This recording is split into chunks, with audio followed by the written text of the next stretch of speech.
C'est très compliqué quand une page se tourne. Il y a quelques semaines, Apolline de Malherbe, la journaliste star a vu son planning changer.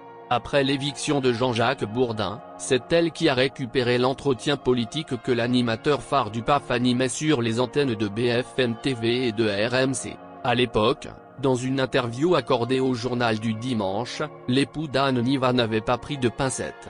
Je remarque simplement que RMC a toujours été une radio populaire, proche de l'auditeur, loin de l'entre-soi parisien. Et je ne souhaite pas qu'elle s'égare. Cet éloignement explique sans doute les chiffres actuels, ironisait Jean-Jacques Bourdin, sans jamais citer le nom de sa consoeur.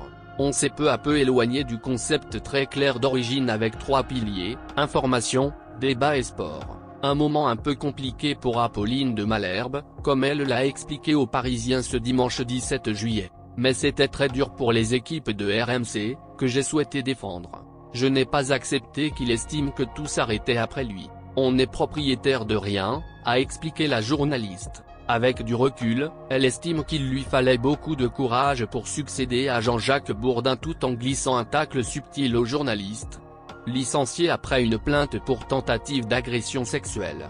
D'autant plus que sur ces 5 dernières années, Jean-Jacques Bourdin avait perdu beaucoup d'auditeurs. Le mouvement de chute était enclenché. Je savais qu'il faudrait me faire accepter de ce qui était resté, retrouver ceux qui nous avaient oubliés et aller chercher une certaine modernité. Le 17 avril dernier, Altis Media avait donc décidé de se séparer de son présentateur star. En raison des événements intervenus et portés à la connaissance de la direction au cours de l'année 2022, la direction a décidé de mettre un terme au contrat de travail de monsieur Jean-Jacques Bourdin et ainsi cesser toute collaboration, écrivait le groupe dans un communiqué laconique. Sur Twitter, Jean-Jacques Bourdin était ensuite sorti du silence.